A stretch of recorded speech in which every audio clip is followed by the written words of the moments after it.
We're all going through hard times one way or the other.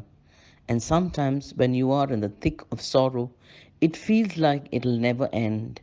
When you wake up each morning to tears and you go to bed each evening stress, it is difficult to see your way forward. You then begin to lose hope. You begin to wonder, is this all that God has for me? Will I be happy again? When you're going through a time of deep stress, Psalm 126 is a strong medicine for your soul. It carries a powerful message of hope. It tells you that time of trouble and sorrow do not last. It tells you that God will turn your sorrow to joy and tears to laughter. It even tells you what you should do while you're waiting. The psalm basically has two stanzas with two main ideas.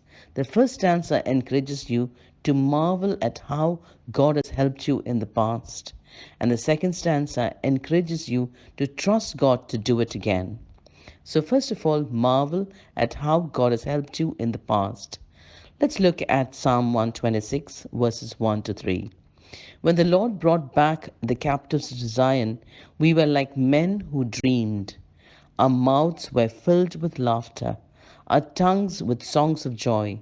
Then it was said among the nations, the Lord has done great things for them. The Lord has done great things for us, and we are filled with joy. So the first stanza encourages you and me to marvel at how God has helped us in the past. Don't just think about it. Don't just reflect on it. Don't just remember, but marvel at what God has already done for you. When God delivers you big time, it can feel like you are in a dream. That's what we see in verse 1. When the Lord brought back the captive to Zion, we were like men who dreamed. The year was 538 BC. The Jews had been exiled to Babylon 70 years earlier. 70 years is a long time. The people had settled down, they had established homes in the new land. Some of them had been born in exile. It is all they knew, and then suddenly, Cyrus, the new king, made a proclamation allowing all the Jews to go back home. Ezra 1 1 to 4. The Jews had experienced 70 long years in captivity, and then in a moment, God turned things around. Just like that. They were in shock. They couldn't believe it. It was too good to be true. Somebody pinch me. I must be dreaming, must have been their reaction. It was impossible. It couldn't have happened, and yet it did. They were now in Jerusalem, back in the holy city, back in Zion, the place where God dwells with his people, and it all felt like a dream.